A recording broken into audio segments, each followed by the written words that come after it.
Señoras y señores, buenas noches y feliz San Valentín a todos aquellos que estén tocados por la flecha de Cupido. Es jueves 14 de febrero y esto es el Arca de Marisa, y una noche más estoy encantada de darles la bienvenida a este formato televisivo que en esta ocasión ha tenido a bien compartir con todos nosotros, con todos ustedes, el prestigioso jurista Francisco José Lucas, del despacho Lucas y Mendoza de Lorca. Letrado, buenas noches y bienvenido al Arca. Buenas noches, muchísimas gracias. Me halaga usted. En fin, agradezco su elogio, pero en fin, intentaré estar a la altura de su calificativo, aunque seguro que no, pero vamos a intentarlo. Muy honrado de que me hayan invitado. Pues comparte mesa con el abogado Lucas, el senador del Partido Popular, José Joaquín Peñarrubia Agius. José Joaquín, bienvenido hasta tu casa. Muchas gracias, buenas noches, Marisa. A su vera tenemos al empresario informático Paco Martínez. Bienvenido, buenas noches. Muchas gracias, Marisa, y nada, otra vez aquí. Y como no podía faltar en esta terna de esta noche, nuestro abogado politólogo y presidente de la Federación San Clemente, que aglutina a moros, cristianos y judíos, Luis Antonio Torres del Alcázar. Buenas noches. Buenas noches a todos y feliz San Valentín a todos nuestros telespectadores. Por lo tanto, ya sabemos quién está enamorado esta noche. Bueno. Si os parece, compañeros, si les parece a todos ustedes, vamos a comenzar ya con la charla que vamos a mantener con el abogado Francisco José Lucas. Y estoy recordando que hace no mucho tiempo el ex alcalde de Jerez de la Frontera dijo aquello de la justicia es un cachondeo. ¿Qué hay de verdad en esa afirmación? Bueno, quizá la expresión quizá pueda resultar un poco, el término un poco agresivo o un tanto coloquial.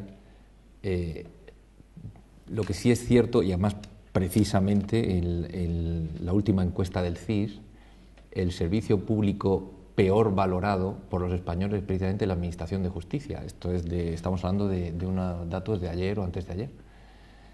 Hombre, yo no diría que es un cachondeo, pero honestamente creo que no funciona como debiera. Es uno de los pilares de cualquier Estado y desde luego lo es del nuestro. Y lo cierto es que tiene unas carencias y unas deficiencias en su funcionamiento ordinario que están de manifiesto. No hablaré de cachondeo, al final, en general las instituciones, en este caso la Administración de Justicia, está integrado por personas. Se trata de dotar de medios y en fin, incluso también, pues, no solo medios materiales, obviamente económicos y de formación y de personal también, que permitan el buen funcionamiento de la Administración de Justicia, porque yo, en fin, en mi modesta opinión, aunque bueno, no es algo que me invento yo, una justicia lenta, una justicia deficiente, no es justicia. Y eso incluso puede afectar al propio orden social de cualquier país. La justicia es igual para todos, al menos en teoría. En la práctica, en la praxis, ¿eso es cierto? Debería serlo. Uno de los principios que se consagran precisamente en nuestra Constitución española, y bueno, aquí tengo un compañero y colega también, que me puede rectificar cuando le esté oportuno, es precisamente el derecho de acceso a la justicia de todos los ciudadanos. Eso se tiene que garantizar. Bien es cierto que no es un derecho absoluto en términos de, bueno, es un servicio público absolutamente disponible para todos y no hay que confundir ciertamente lo que es el derecho de acceso a la justicia con el derecho a la justicia gratuita. Son dos cuestiones distintas, pero en el sentido de que bueno, cada país, cada gobierno puede modalizar ese acceso siempre y cuando no impida, en definitiva, que sea eficaz o que se lleve a cabo ese principio consagrado constitucionalmente. Debería ser igual para todos. Lo que pasa es que bueno, hay determinados condicionantes que pueden hacer que existan determinados obstáculos o que determinados requisitos sean de tal envergadura que de hecho, de facto, impidan ese acceso a la justicia por parte de todos. Hombre, es cierto, se oye hablar de justicia de dos velocidades. Bueno, ahora, hoy en día, pues, en fin, es un tema de actualidad. debería ser igual para todos, debería. Hace algo así como 2 meses, el ministro de Justicia, el abogado Alberto Ruiz Gallardón, promovía esa nueva ley de tasas. A grosso modo, todo el mundo habla de ella, pero vamos a preguntarle esta noche a un abogado que nos acompaña en el Arca qué es esa nueva ley de tasas.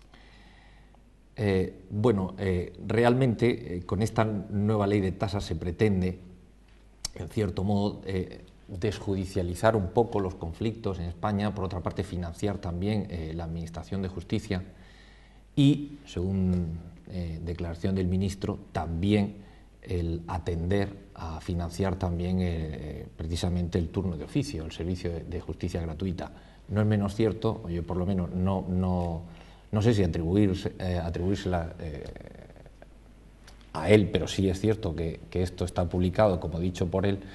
El ministro ha conseguido en este sentido, bueno, quizá me estoy desviando un poco, pero para contestar a la pregunta, ha conseguido unificar a los detractores, unir a los detractores, incluso de asociaciones de profesionales que jamás han ido de la mano y en este caso se han unido. Y según dijo en su día, bueno, aparte de Gallardón, decir que se trataba, esta oposición era puramente corporativista y atribuir precisamente la exigencia de las tasas a una reclamación de los jueces, decía para financiar la pensión de jubilación de los jueces. Evidentemente esto no lo puede justificar en la exposición de motivos de la ley, pero realmente lo que pretende justificar con esta ley es precisamente el que también cooperen a la financiación o el sostenimiento de la Administración de Justicia los que realmente se benefician de ella, y también destinar esos fondos, insisto, a atender al turno oficio tan desasistido hoy en día y tan cargado de trabajo. ¿Eso es lo que se salva de la quema de esta ley? En mi modesta opinión, no. A ver, las tasas en sí no son ni buenas ni malas. De hecho, pues bueno, en nuestro entorno europeo pues se regula en tantísimos países, es decir, es algo perfectamente regulado por la Unión Europea. No es una cuestión nueva tampoco en nuestro ordenamiento interno. Bueno, esto ya viene de largo, y aunque me corrija Luis Antonio, incluso del 86, luego ya hubo una ley de tasas ya el 2002 sobre la que se tuvo que, bueno, en su día ya se pronunció el Tribunal Constitucional sobre esta cuestión. Hay además precisamente una sentencia bastante reciente, a la que por cierto se remite la exposición de motivos de la vigente ley de tasas, que es de la sentencia esta de febrero del 2012 del Tribunal Constitucional. Y realmente el Tribunal Constitucional sanciona la constitucionalidad de las tasas. Es decir, por eso decía al principio, no hay que confundir, bueno, no me lo invento yo, no hay que confundir el derecho de acceso a la justicia, que tiene que garantizarse para todos los ciudadanos y que está consagrado por el artículo 24 de la Constitución, con la gratuidad de ese servicio. Vale, de acuerdo, no puede ser un servicio gratis, hay que financiarlo. Los ciudadanos también tienen que contribuir, pero no con todo, es decir, tienen que participar en una determinada proporción. Ahora bien, lo que yo no puedo es instrumentar un medio que de hecho impida ese libre acceso de todos los ciudadanos. Cuando resulta que esas medidas, y además lo dice el propio Tribunal Constitucional, son irrazonables o son desproporcionadas o son exageradas, en ese momento se enerva o se impide ese acceso a la justicia. También es cierto que esa declaración también ha sido realizada por el fiscal general del Estado, Eduardo Torres Dulce. Es decir, aquí se trata de la proporcionalidad, de la oportunidad, de la razonabilidad de esas tasas. Entiendo que estas no lo son. Por lo tanto, como abogado, no estás a favor de esta ley. No, rotundamente no.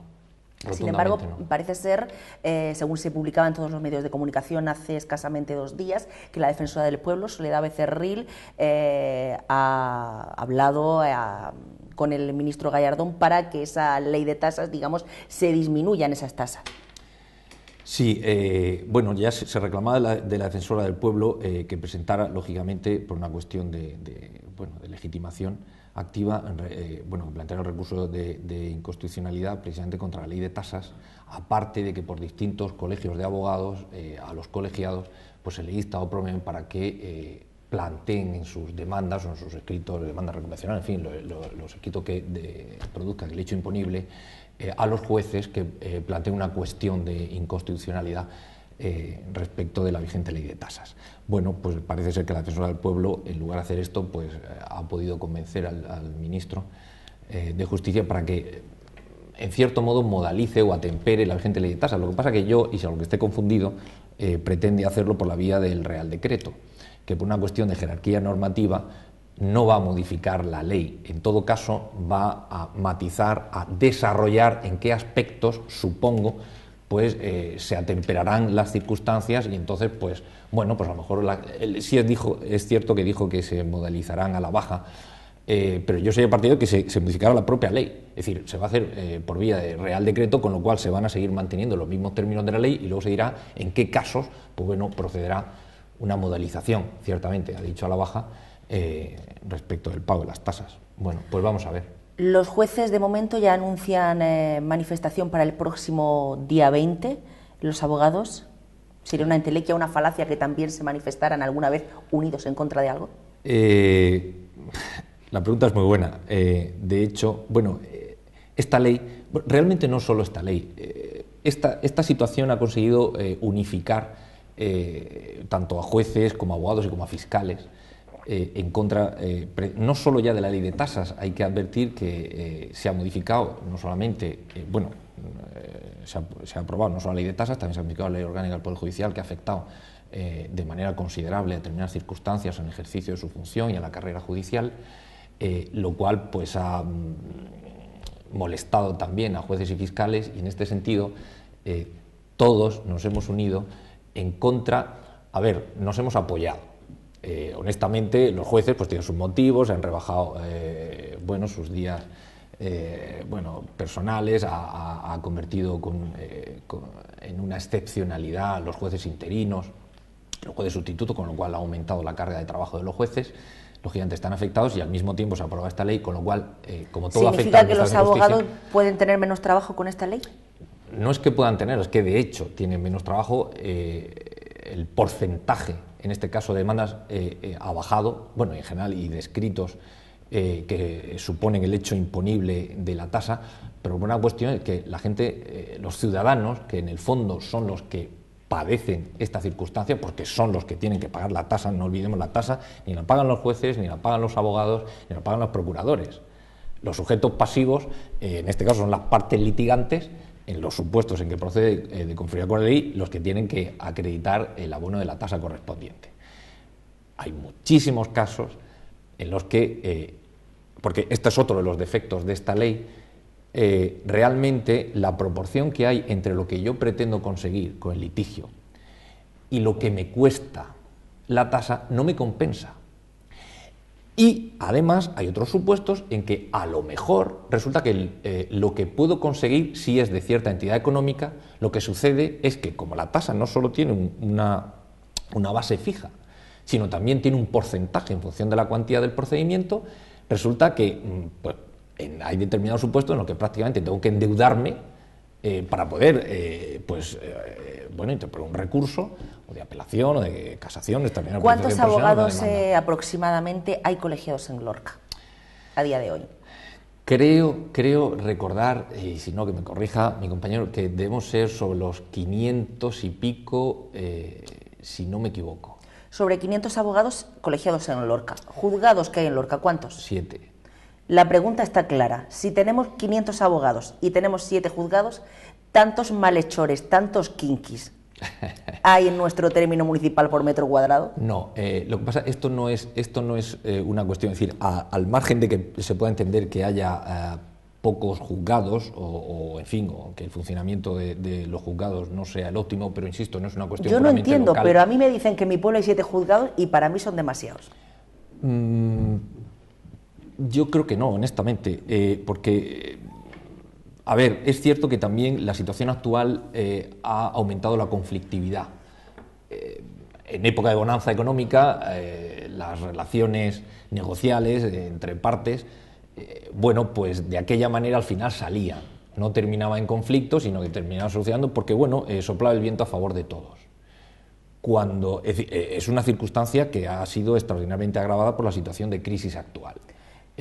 Entonces, realmente los juzgados, vale, habrá unos que funcionen, dicho con el debido respeto a mis compañeros, bueno, en este caso de la Administración de Justicia, algunos funcionan mejor, otros funcionan peor, pero realmente hay una carga de trabajo. De hecho, para mí es algo absolutamente inaudito, yo no sé si a ti te ha pasado alguna vez, o perdón, estudiamos, que se haya dictado alguna resolución judicial en el plazo que fija, por ejemplo, la ley de enjuiciamiento civil. Todas se dictan absolutamente fuera de plazo, no hay ningún. El otro día pues tuvimos una resolución judicial que se dictó en plazo y poco menos que la enmarcamos. Es decir, el primer caso que conozco, realmente hay carga de trabajo. Y luego, bueno, y ahora más todavía, cuando se ha suprimido de facto lo que son los jueces interinos y los sustitutos, y nos podemos encontrar que un juez un día esté en un juzgado de primera instancia de lo civil, otro día esté en el juzgado de lo mercantil y otro día esté en un juzgado de instrucción o de lo penal, es decir, el mismo juez.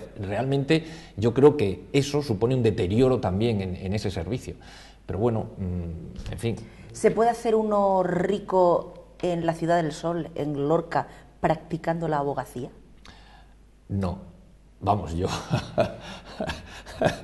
creo que no. De todos modos, es que también debo decir que el acceso a la abogacía en España, no voy a decir que es un coladero, pero sí es cierto que sí somos un coladero respecto de los países de nuestro entorno, para el que lo es necesario hacer un máster, y bueno, ahora ya no, porque se han modificado las condiciones, pero hasta ahora hay muchísima gente que se ha colegiado, y Lorca, precisamente, es también uno de los colegios que han padecido esta circunstancia, incluso colegiados no nacionales, pero ciudadanos europeos, que se han colegiado precisamente para que se le homologue efectivamente, en este caso, mucho italiano me han dicho que hay por ahí. Por ejemplo, para que se homologue en su país de origen, para así evitar las pruebas de acceso al ejercicio de la abogacía. Afortunadamente esto ya en España ha cambiado, pero es cierto que hasta ahora, pues sí, somos muchos. Quizá pero los italianos están solo aquí sobre el papel, luego por la calle no los vemos pasear. Vale. A ver, esto ha sido motivado precisamente por esta circunstancia, para evitar precisamente las pruebas de acceso. Los honorarios de los letrados, de los abogados, ¿cómo se regulan? ¿Quién los regula? ¿O esto es un libre mercado y cada cual cobra lo que considera oportuno a cada cliente? A ver, es un libre mercado, más aún en este caso con la liberalización de servicios, que además es una actitud, una tendencia política a liberalizar los servicios, el mercado en general. Bien es cierto que hay unos criterios orientativos que están fijados por cada colegio. Realmente estos honorarios, fundamentalmente, es decir, los honorarios con relación al cliente se fijan libremente. Hombre, como criterios orientativos creo que es una buena praxis el manejar los criterios orientadores del colegio de abogados, pues al que corresponda en el lugar del juicio. Desde luego, a efectos procesales, de tasación de costas y demás, es el criterio al que se remite la ley de enjuiciamiento civil, con lo cual sí se tiene en cuenta, pero en principio, en cuanto a la relación abogado-cliente, es libre. Pleitos tengas y los ganes, dice la maldición gitana. Antes de llegar a juicio, ¿siempre hay otra vía de entendimiento? Debería haberla. Yo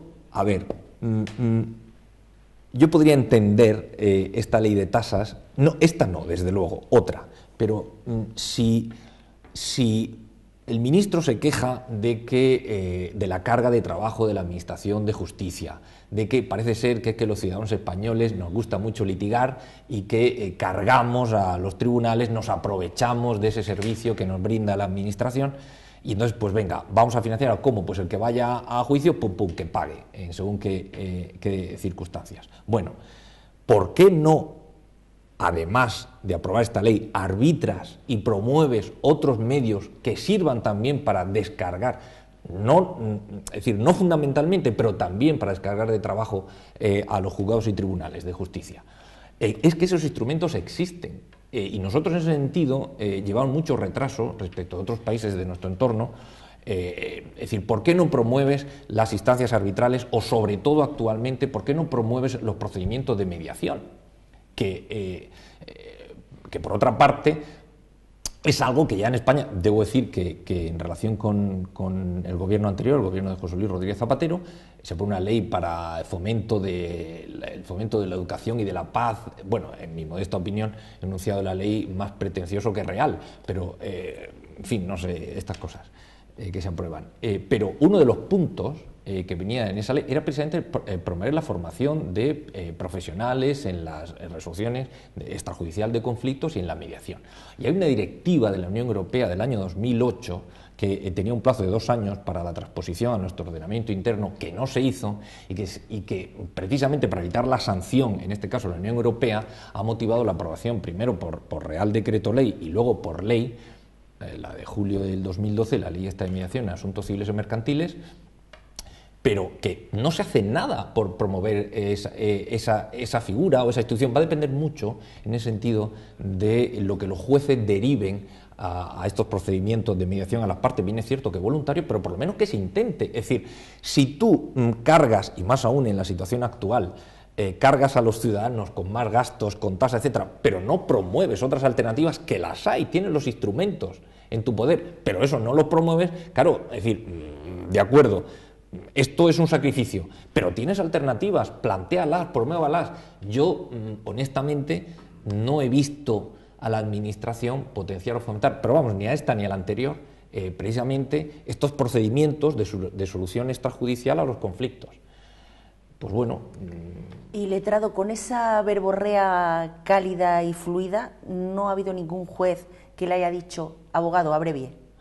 Sí. Vale, pues eso le voy a pedir yo, Y además me cortan también. con todo mi cariño, sí, yo es que soy profesional en cortar a la gente. Le voy a decir, abogado, abrevie, y a los contertulios les voy a pedir que se ciñan a una pregunta, por favor. José Joaquín, te escuchamos con sumo gusto. Muchas gracias, Marisa. Voy a intentar concretar, resumir una pregunta al hilo de una intervención formalmente correcta. A mí me ha gustado, es interesante. Yo destacaría aquí 3 cuestiones. El estado de la justicia, que él ha hecho un análisis, yo creo que riguroso. El problema de la justicia en España no es de ayer ni de antes de ayer, viene de muy lejos, nunca se ha abordado con coraje y con decisión. Otra cuestión es el derecho constitucional de los ciudadanos a la tutela judicial efectiva, y una tercera es la ley de tasa. Con respecto a las 2 primeras, nadie discute la situación, de ahí que el gobierno del Partido Popular pues esté a través del Ministerio de Justicia intentando de alguna manera reordenar esta cuestión. Y en cuanto a la ley de tasas, él lo ha dicho en un momento determinado de su intervención, la justicia tiene que ser para todos y el acceso a la justicia garantizada, pero no se establece en qué porcentajes tiene que asumir la sociedad ese costo, ¿no? La justicia gratuita, tal cual estaba planteada, la pagamos todos los españoles por igual. Con la ley de tasas, precisamente, lo que se intenta establecer qué porcentaje corresponde al común y al general de los españoles y qué porcentaje de copago corresponde, en este caso, a los litigantes. Por tanto, yo creo que es una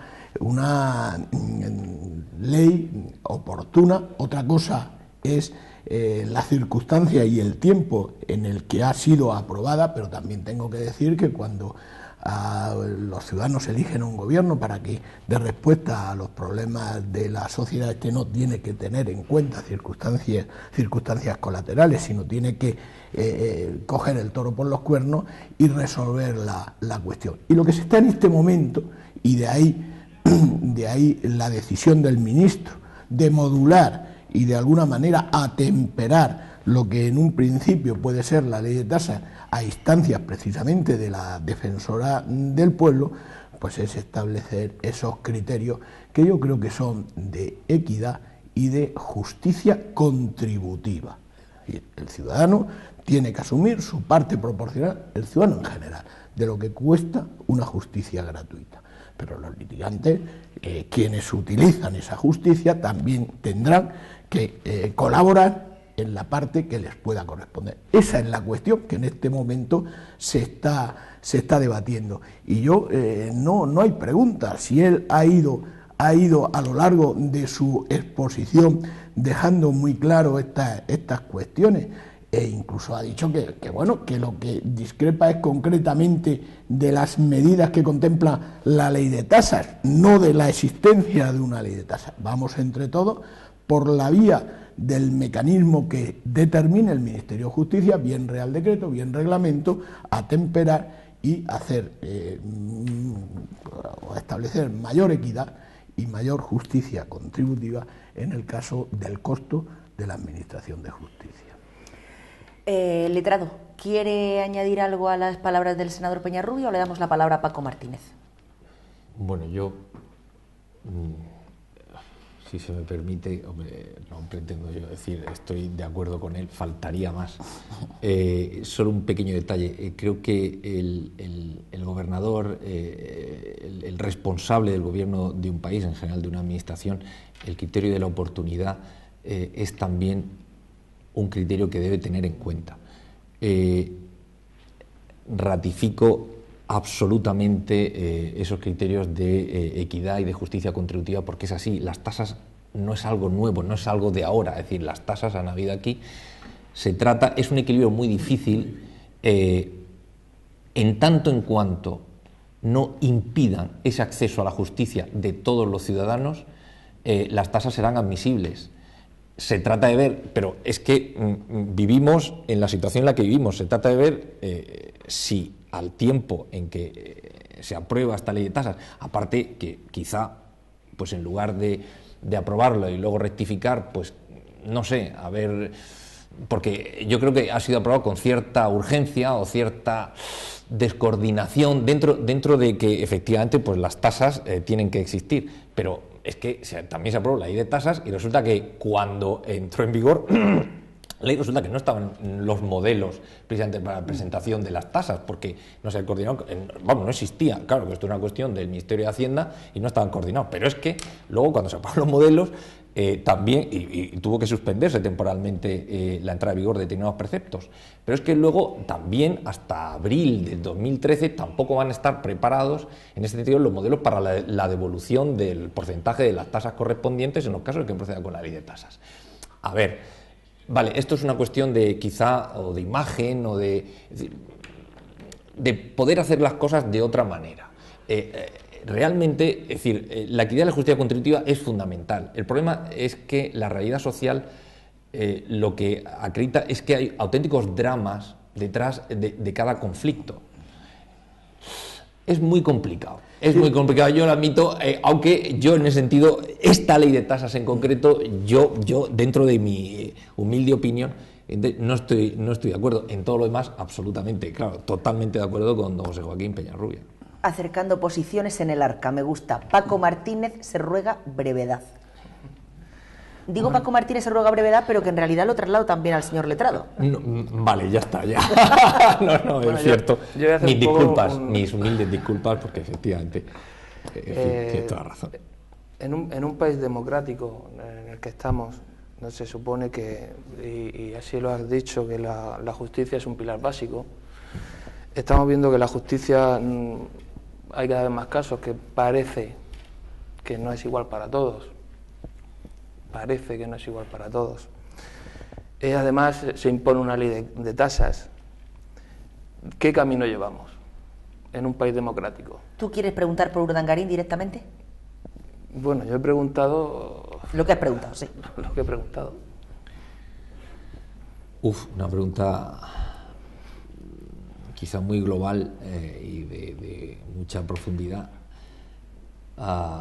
Yo en ese sentido, coincidiendo con don José Joaquín Peñarrubia, yo creo que ningún gobierno de los que hemos tenido ha afrontado decididamente la reforma de la Administración de Justicia. Esto es un lastre de años y años y años que ahora se ha visto agravado por las circunstancias. En mi opinión hay una justicia de dos velocidades la ley tiene que estar para que el que la quiera incumplir sea realmente el que padezca las consecuencias y no precisamente para el que la cumpla. También depende mucho, evidentemente, de los abogados de cada uno y de porque los procedimientos no solamente tienen su parte de derecho sustantivo, sino su parte formal o de derecho procedimental, lo que son normas de procedimiento que a veces, por un defecto de forma, puedes perder un caso o se puede ralentizar o, en fin, es decir, se puede archivar, aunque tengas o no tengas razón. A mí me gustaría saber, yo quiero pensar que esto será transitorio, a mí me gustaría pensar que llegará quien realmente afronte, bien es cierto que quizá ahora no existe, porque claro, todas estas reformas llevan su financiación. Bueno, que la afronte seriamente la Administración de Justicia, porque a fecha de hoy es que no tiene contentos a ninguno, en este caso de los agentes intervinientes en la Administración de Justicia, ya sea jueces, fiscales, abogados. Yo no sé si los procuradores, porque, en fin, en este sentido sí están un poco más del lado del Ministro de Justicia, o por lo menos su presidente, pero yo creo que por el buen camino, en este caso, en mi opinión, no es este. Pero ojo, no solo por la ley de tasas, pero, bueno, quizá esta es una cuestión que no solo afecta a la Administración de Justicia, también a otros sectores.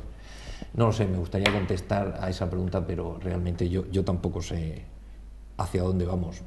Se trata de remar contra el viento, en las aguas, en una situación tormentosa, pero bueno, intentar remar, sobrevivir y poner nuestro granito de arena para que las cosas mejoren, pero tenemos que ser todos. Luis Antonio, te escuchamos con suma atención. Bueno, buenas noches, Juan José. Buenas noches. Mira, la verdad es que en tu exposición ha sido impecable y tengo que reconocer de que has explicado muy detenidamente muchos de los aspectos del tema de la ley de tasas.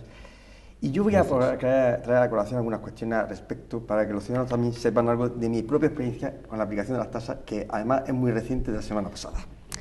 Seguro que muy jugosa. Sí, bueno, no lo sé, pero bueno, ya lo valoran los propios oyentes. Bueno, el Tribunal Superior de Justicia de la región de Murcia tarda de 6 a 7 años en dictar sentencia. Por lo que acabas de decir anteriormente de los plazos para cumplir lo que es la ley procesal, en este caso de la jurisdicción contenciosa administrativa. Es decir, estamos hablando de un caso que empezó hace 6 o 7 años y tenemos sentencia 7 años después. Evidentemente, los ciudadanos, incluso cuando los llaman con los resultados de la sentencia, dicen, ¿pero eso qué es? Es más, ni se acordaban de que te habían contratado ni te habían traído los papeles en su momento determinado. Bueno, pues dicho esto, una señora, la llamé y teníamos que recurrir al Tribunal Supremo. Y es aquí que sale el tema de las tasas que hace 7 años no existían. Cuando le digo que la tasa asciende a 1.650 euros, la pobre mujer que tenía derecho, y creo, además que habíamos formulado incluso el recurso de casación, pero nos requería por 1.650 euros, pues ha desistido finalmente, puesto que no se veía en la posibilidad económica de afrontar. Es decir, su acceso a la justicia se ha visto limitado por culpa de las tasas. Y yo con esto es un ejemplo claro y evidente que quiero transmitir tanto a los miembros de la mesa como a los propios ciudadanos. Dicho esto, por otra parte, juzgados pocos en Lorca, faltan. Faltan porque si la ratio en general de jueces con ciudadanos de la Unión Europea son muchos más jueces por razón de habitantes, y aquí en España hay muy pocos jueces en relación a los habitantes existentes en este país, pues faltan jueces. Y los jueces necesitan su tiempo para tomar decisiones justas. Y lo que no podemos es embolarlo de tanta cantidad de trabajo que muchas veces deben de decidir muy someramente sobre algunas cuestiones que posiblemente si tuvieran más tiempo o no tuvieran que llevarse muchas veces el trabajo a casa, que muchas veces se tienen que llevar el trabajo a casa, si no muchas veces, siempre, para poder llevar a cabo y dictar sentencias. Como me decía ayer una juez de aquí de Lorca, que sí va a llevar trabajo esta tarde para seguir dictando sentencias porque evidentemente no le da tiempo de hacerlo en el horario establecido legal de su cargo de trabajo. Bueno, y ¿Tú no te llevas trabajo a casa? ¿Hay alguien de la mesa que no se lleve trabajo pues a casa? Por supuesto, pues sí, vamos a ver, pero es el trabajo. Sigue, que te interrumpo. Es el trabajo. La señora juez en estos momentos es partidaria de Luis Antonio. Sigue. Trabajo a la mañana. Sigue. De nuevo. Y por último. Que va bien. Por último, se corre en la red, y aquí es donde va la pregunta, corre en la red que este tema de la ley de tasa es un globo sonda de alguna manera para tantear por parte del señor ministro de Justicia realmente una reforma profunda de la justicia, que iría en una u otra dirección según la unidad existente por los diferentes sectores que engloban la Administración de Justicia. Lo mismo no lo conoces tú ese tema, o lo mismo si lo conoces. Y me gustaría saber qué te parece a ti, porque la verdad es que yo creo que no ha más desencaminado la cuestión. Y ya te digo yo lo que es mi propia opinión al respecto, porque posiblemente ahí es donde está realmente el quid de la cuestión de todo este follón. Bueno, no tenía conocimiento de esa circunstancia. Bueno, aparte de ratificar lo que acaba de decir con la ley de tasas, es que esta es la realidad cotidiana que vives con los clientes. Hombre, es una época en la que se está reformando en general, yo no hablaría ya solo de la administración de justicia, en general el sistema jurídico, porque también está el sistema de justicia preventiva que se lleva a cabo por los notarios y registradores de la propiedad, que también se va a reformar, sobre todo en materia de registros. Se está haciendo una reforma conjunta que yo honestamente no sé cómo va a terminar, porque en ese sentido también existen quejas en esa materia por no haber, ahora ya sí un poco, pero por no haber sido oídos, en fin, según qué órganos, en la redacción de anteproyectos y demás. Bueno, me estoy refiriendo en este caso a la reforma que va a haber en los registros. Y si esto responde a una reforma global, bueno, si es para mejor, bienvenida sea. Si no, pues yo es que ya no sé, en ese caso, como decía Paco Martínez, o don Francisco Martínez, es que no sé a dónde vamos a ir. Desconozco las intenciones del ministro de Justicia respecto de los fines, es decir, de hasta dónde quiere llegar en esa reforma y realmente si existe algún borrador de anteproyecto de lo que sea que se haya podido filtrar o del que se haya podido tener algún conocimiento. Yo solo tengo un conocimiento de reformas parciales. No lo sé si tú lo puedes adelantar, pero no, desconocida esta circunstancia. Bueno, pues una vez que me imagino que ya está satisfecha la curiosidad de Luis Antonio, ¿verdad que sí está satisfecha? Sí, estoy satisfecha. El horario dice que tiene que estar satisfecha. Pues nada, por imperativo legal. Está satisfecha la curiosidad de Luis Antonio, sí o sí. Pues Francisco José Lucas, muchísimas gracias por habernos acompañado esta noche en el Arca. A ustedes me siento muy honrado y bueno, a su disposición como siempre, bueno, agradecido además la enjundia y el nivel de los contertulios aquí hacen que me sienta más honrado aún si cabe, así que muy agradecido, de veras. Pues muchísimas gracias. Pues bien, señores, nosotros ahora, como ya es habitual en este espacio televisivo, vamos a hacer una breve pausa para la publicidad, pero enseguida entramos ya en materia de tertulia política pura y dura con el senador José Joaquín Peña Rubia Agius, con el empresario Paco Martínez y con el abogado y politólogo Luis Antonio Torres del Alcázar. Eso será dentro de unos minutos, pero no se vayan, porque como les digo siempre, sin ustedes no somos nadie hasta ahora mismo.